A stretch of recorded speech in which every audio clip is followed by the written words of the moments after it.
रेत का रहस्य महल। समय पहले की बात है। राजस्थान के मरुस्थल के बीचों बीच एक भव्य महल खड़ा था, सुनहरी हवेली। इस महल के राजा थे विक्रम सिंह और उनकी रानी, सुंदरता की मिसाल रानी पद्मेश्वरी। रेत के टीलों के बीच बना वो महल दूर से ऐसे चमकता था जैसे सोने का कोई सपना हो। राजा विक्रम सिंह निडर और न्यायप्रिय थे, लेकिन रानी पद्मेश्वरी, उनके बारे में एक रहस्य था जिसे कोई समझ नहीं पाया। कहते हैं हर पूर्णिमा की रात महल की सबसे ऊंची मीनार से किसी औरत की मधुर पर रहस्यमयी आवाज गूंजती थी।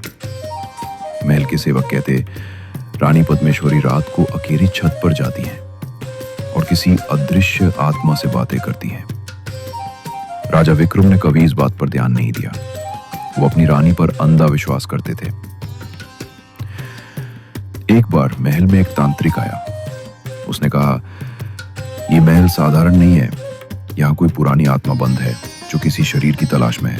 राजा ने उसका मजाक उड़ाया, लेकिन उसी रात उन्होंने खुद अपनी रानी को छत पर जाते देखा और जब पास गए तो देखा रानी के शरीर से एक धुआं जैसी परछाई निकल रही थी और हवा में विलीन हो रही थी।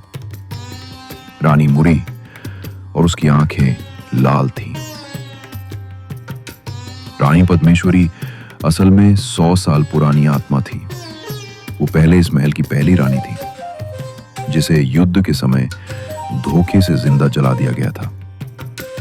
मरते वक्त उसने शपथ ली थी कि वो दोबारा जन्म लेकर अपने महल को वापस लेगी।